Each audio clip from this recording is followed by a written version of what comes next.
গত জানুয়ারি মাসের শুরুতে চীনের উহানে করোনা ভাইরাস মহামারী আকারে ছড়িয়ে পড়ার পর বিশ্বব্যাপী যে ভীতির সঞ্চার হয়েছিল তার খানিকটা আছড়ে পড়ে বাংলাদেশেও। তারপর ৮ই মার্চ প্রথমবারের মতো দেশে করোনা রোগী শনাক্ত হওয়ার পর সে ভীতি আতঙ্কে পরিণত হয়। এদেশের কমবেশি সকলেই রাজনীতিবিদ, চিকিৎসক, সরকারি বেসরকারি কর্মকর্তা কর্মচারী, শিক্ষক, বুদ্ধিজীবী, সাংবাদিক আতঙ্কগ্রস্ত হয়ে পড়েছিলেন। কেবল একজন ছিলেন ব্যতিক্রম। তিনি নিজে আতঙ্কিত হননি, দেশবাসীকে ভীত না হতে সাহস জুগিয়েছেন। তিনি আর কেউ নন, তিনি শেখ হাসিনা, আমাদের প্রিয় প্রধানমন্ত্রী। আতঙ্কিত হবেন না। আতঙ্ক মানুষের যৌক্তিক চিন্তা ভাবনার বিলোপ ঘটায়। সবসময় খেয়াল রাখুন আপনি, আপনার পরিবারের সদস্যগণ এবং আপনার প্রতিবেশীর জন্য সংক্রমিত না হন। আজ 28শে সেপ্টেম্বর, তাঁর ৭৪তম জন্মদিন। জাতির পিতা বঙ্গবন্ধু শেখ মুজিবুর রহমান এবং বেগম ফজিলাতুন্নেসার ৫ সন্তানের মধ্যে জ্যেষ্ঠ তিনি। ১৯৪৭ সালের আজকের দিনে তৎকালীন গোপালগঞ্জ মহকুমার টুঙ্গিপাড়া গ্রামে মা বাবার ঘর আলো করে তিনি এই পৃথিবীতে আসেন। শেখ মুজিবুর রহমান পরবর্তীকালে এদেশের মানুষের মুক্তির ত্রাতা হিসেবে আবির্ভূত হন এবং স্বাধীন সার্বভৌম বাংলাদেশ প্রতিষ্ঠা করেন। অধিষ্ঠিত হন জাতির পিতার আসনে। শেখ হাসিনা ভূমিষ্ঠ হওয়ার সময় তার পিতা শেখ মুজিবুর রহমান ছিলেন কলকাতায়। সেখানে তিনি দাঙ্গা উপদ্রুত এলাকায় অসহায় মানুষের সহায়তায় ব্যস্ত। সে কারণে কন্যা ভূমিষ্ঠ হওয়ার খবর পেয়েও তিনি গোপালগঞ্জ ফিরে আসেন বেশ কিছুকাল পর। টুঙ্গিপাড়ার প্রাকৃতিক পরিবেশে শেখ হাসিনার শিশুকাল কেটেছে। তখন কেমন ছিল আজকের টুঙ্গিপাড়া?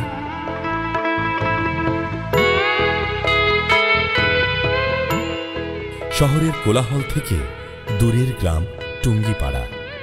টুঙ্গিপাড়ার পাশ দিয়েই একসময় প্রবাহিত হতো মধুমতি নদী। সেই নদী গ্রাম থেকে খানিকটা দূরে সরে গেছে, পিছন রেখে গেছে তার খানিকটা চিহ্ন। তার নাম বাইগার নদী। আম, জাম, জামরুল আর নারকেল বিথিতে আচ্ছাদিত টুঙ্গিপাড়া। বর্ষায় বাইগার নদী উপচে চারদিক পানিতে থই থই করে। গ্রামগুলো সবুজ দ্বীপের মতো দেখতে হয়।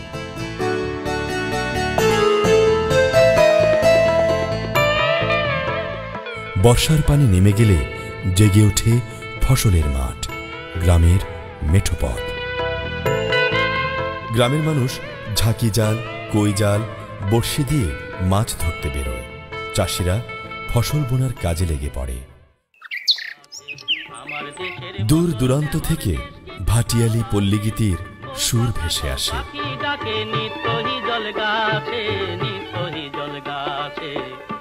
গৃহস্থের বউরা ঘরের পিড়ালিতে পাটকাঠিতে গোবর বসিয়ে শুকাতে দেয়।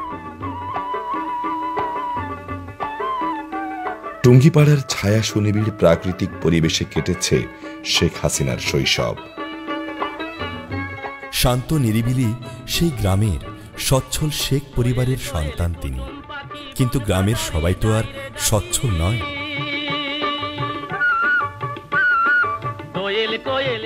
দুরন্ত ডান পিটে শিশু শেখ হাসিনা। পিতা শেখ মুজিবুর রহমান, যাকে হাসু নামে ডাকতেন। তার সখ্যতা পাড়া প্রতিবেশী সব সমবয়সীদের সঙ্গে। ওদের সঙ্গে খেলে দস্যিপনা করে কেটেছে শেখ হাসিনার ছোটবেলাটা। কোনো জাতপাত নেই, ধনী দরিদ্রের ভেদাভেদ নেই, সবাই একই সমতলে। আবার ওই ক্ষুদে দলের দলনেতাও তিনি রাজনীতিবিদ হবেন, এটা ভবিতব্যই ছিল। রাজনৈতিক আবহের মধ্য থেকেই বেড়ে উঠেছেন শেখ হাসিনা। বুঝতে শেখার পর থেকেই দেখেছেন পিতা এই বাইরে তো আবার এই কারাগারে। মায়ের সঙ্গে কতবার কারাগারে বাবাকে দেখতে গেছেন। পিতা যখন মুক্ত থাকতেন তখন বাড়িতে নেতাকর্মীদের ভিড় লেগে থাকত। গভীর রাত পর্যন্ত চলত রাজনৈতিক আলাপ আলোচনা। শেখ হাসিনা কখনো আড়াল থেকে, আবার কখনো বা সামনাসামনি এসব আলোচনা শুনতেন। রাজনীতির জটিল বিষয়গুলো না বুঝলেও বাঙালির ন্যায্য অধিকার আদায়, শোষণ, নির্যাতন, অন্যায়ের বিরুদ্ধে প্রতিবাদ করার মতো বিষয়গুলি ছোট্ট মেয়েটির মনের গভীরে গেঁথে গিয়েছিল। 1961 সালে নারী শিক্ষা মন্দির থেকে আজিমপুর গার্লস স্কুলে ভর্তি হন শেখ হাসিনা। অষ্টম শ্রেণীর ছাত্রী থাকাকালে তিনি হামদুর রহমান শিক্ষা কমিশনের বিরুদ্ধে আন্দোলনে সক্রিয়ভাবে অংশগ্রহণ করেন। প্রায় প্রতিদিন স্কুলে শিক্ষানীতির বিরুদ্ধে মিছিল হতো। শেখ হাসিনা সে মিছিলের অগ্রভাগে থাকতেন। একদিন তার নেতৃত্বে একটি মিছিল ঢাকা বিশ্ববিদ্যালয়ে ছাত্র সমাবেশে যোগ দিয়েছিল। 1966 সালে বঙ্গবন্ধু বাঙালির প্রাণের দাবি 6 দফা পেশ করেন।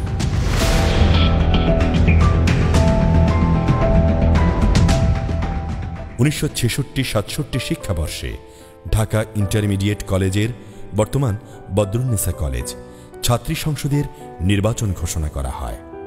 শেখ হাসিনা ছাত্রলীগের প্যানেল থেকে ছাত্রী সংসদের সহসভাপতি পদে প্রার্থী হন। তিনি সর্বপ্রথম বঙ্গবন্ধু ঘোষিত 6 দফা দাবির সপক্ষে ভোট প্রার্থনা করলেন। অবশেষে নির্বাচনে শেখ হাসিনা বিপুল ভোটে বিজয়ী হয়ে ছাত্রী সংসদের সহসভাপতি নির্বাচিত হন। 1967 সালে ইন্টারমিডিয়েট পাশের পর ঢাকা বিশ্ববিদ্যালয়ে বাংলা অনার্সে ভর্তি হন তিনি। বিশ্ববিদ্যালয়ের ছাত্রী হিসেবে তিনি 11 দফা আন্দোলনে সক্রিয় অংশগ্রহণ করেন। তিনি এ সময় ছাত্রলীগের রোকেয়া হল শাখার সাধারণ সম্পাদক নির্বাচিত হন। 1970 সালে নির্বাচিত হন হল শাখার সভাপতি। 1975 সালের 15ই আগস্ট ইতিহাসের সেই নির্মম কাল রাতে জাতির পিতা বঙ্গবন্ধু শেখ মুজিবুর রহমান পরিবারের 18 জন সদস্য সহ ঘাতকদের হাতে নির্মমভাবে নিহত হন। ছোট বোন শেখ রেহানা সহ তখন তিনি স্বামীর কর্মস্থল জার্মানিতে। দেশে ফিরে আসতে চাইলে ঘাতকেরা বাধা দেয়। শুরু হয় তাদের নির্বাসিত জীবন।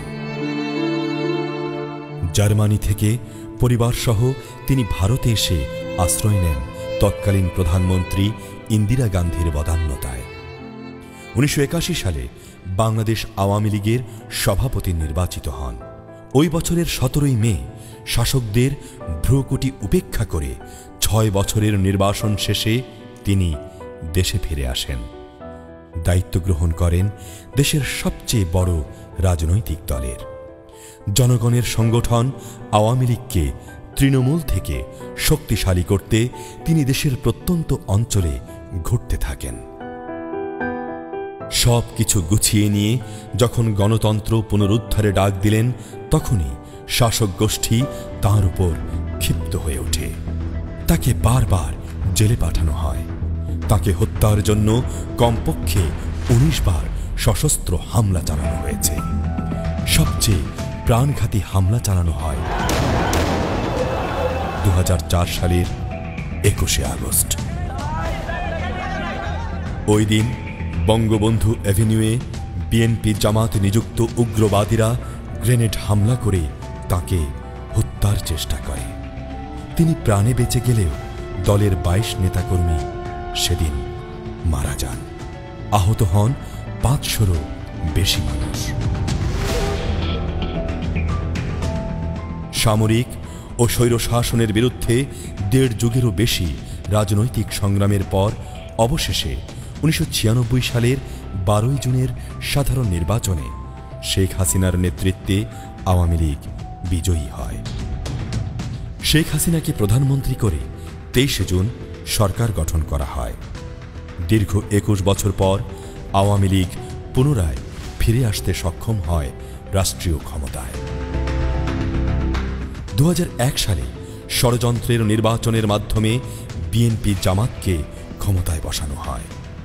2006 সালে মেয়াদ শেষে বিএনপি জামাত ক্ষমতা হস্তান্তরে জটিলতা সৃষ্টি করে।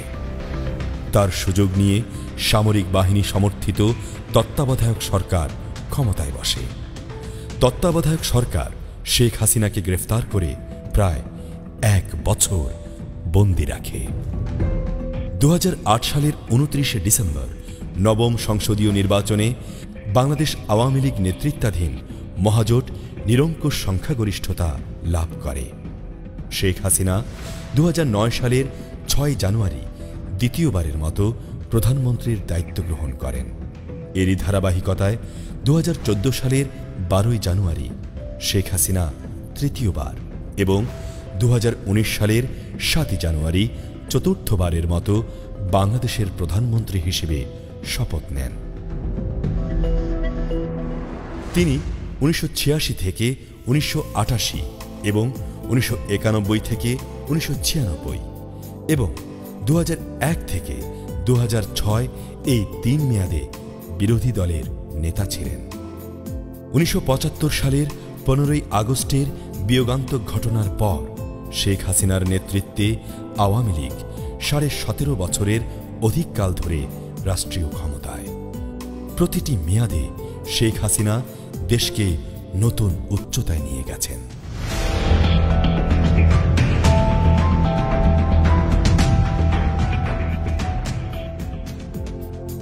খাদ্য ঘাটতির দেশ বাংলাদেশ আজ খাদ্য উৎপাদনে স্বয়ংসম্পূর্ণ। চাল, মাছ, ডিম, দুধ, শাক সবজি, ফলসহ সব ধরনের কৃষিপণ্য উৎপাদনে শেখ হাসিনার বাংলাদেশ আজ অভূতপূর্ব সাফল্য অর্জন করেছে। আজকের বাংলাদেশ বদলে যাওয়া বাংলাদেশ, বিশ্বের বুকে সমীহ জাগানো বাংলাদেশ।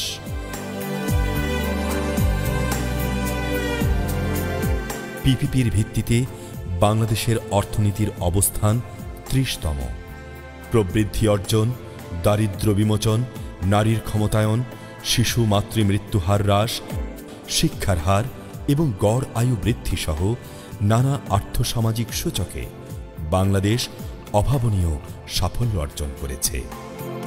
কোনো কোনো ক্ষেত্রে প্রতিবেশীদের ছাড়িয়ে গেছে। বাংলাদেশ স্বল্পোন্নত দেশের গণ্ডি থেকে বেরিয়ে উন্নয়নশীল দেশের কাতারে জায়গা করার দ্বার প্রান্তে। দেশের প্রায় 98% ঘরে বিদ্যুৎ সুবিধা পৌঁছেছে।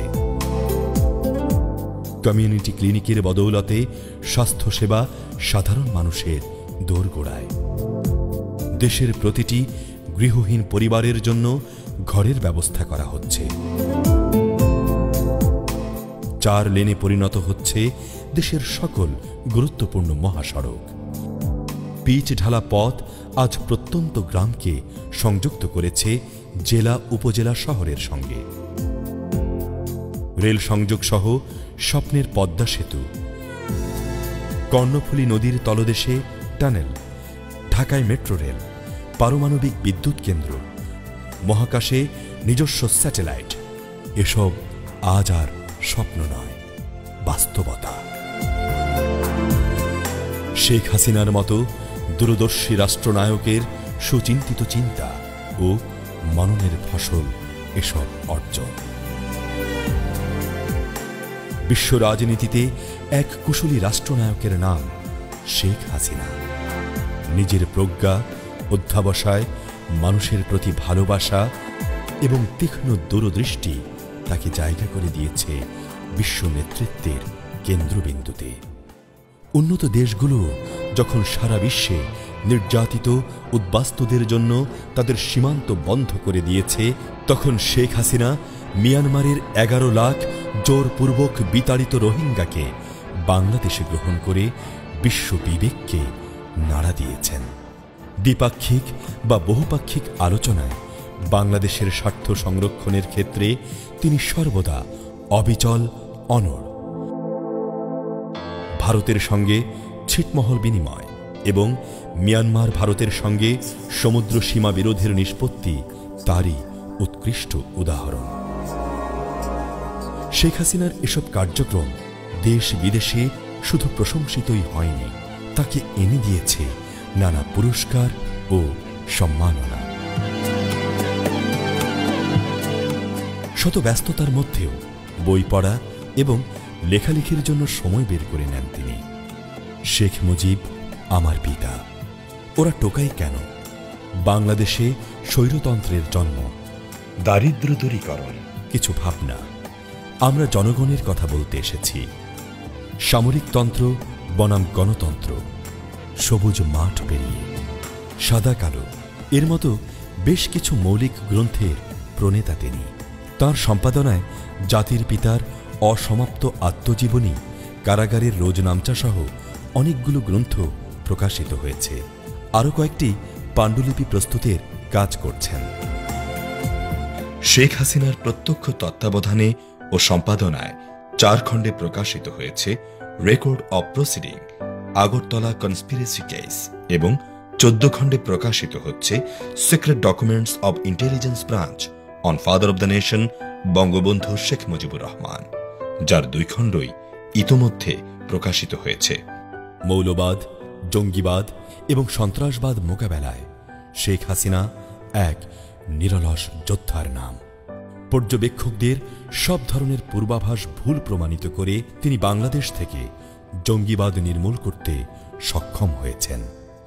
নানা মহলের চাপ অগ্রাহ্য করে কার্যকর করেছেন জাতির পিতার হত্যার এবং 1971 সালে সংঘটিত মানবতা বিরোধী অপরাধের বিচারের রায়। সারা বিশ্বের সরকার প্রধানরা যখন করোনা ভাইরাস মোকাবেলা করে অর্থনীতির চাকা সচলে রাখতে হিমশিম খাচ্ছেন, শেখ হাসিনা তখন অত্যন্ত দক্ষতার সঙ্গে বাংলাদেশের অর্থনীতির হাল ধরে রাখতে সক্ষম হয়েছেন। তাঁর সময়োচিত পদক্ষেপ এবং সিদ্ধান্ত বাংলাদেশকে করোনা ভাইরাসের সম্ভাব্য মহাদুর্যোগ থেকে অনেকটা রক্ষা করেছে। কোনোরকম সময়ক্ষেপণ না করে তিনি করোনা ভাইরাস প্রাদুর্ভাবের শুরুতেই 1,12,633 কোটি টাকার প্রণোদনা প্যাকেজ ঘোষণা করেন, যা জিডিপির 4.03%। রপ্তানিমুখী শিল্প প্রতিষ্ঠানসমূহের জন্য বিশেষ তহবিল বাবদ 5,000 কোটি টাকার ঋণ সুবিধা কার্যকর করা হয়েছে। যারা কাজে যোগ দিতে পারেননি তারাও শতকরা 60% বেতন পাচ্ছেন। আমাদের মতো জনবহুল এবং সীমিত সামর্থ্যের অর্থনীতির দেশে এভাবে সময়োচিত কার্যকর পদক্ষেপ গ্রহণ করা না হলে এতদিনে শুধু খাদ্যাভাবেই বহু মানুষের প্রাণহানি ঘটত। অর্থনীতি ধসে পড়ত।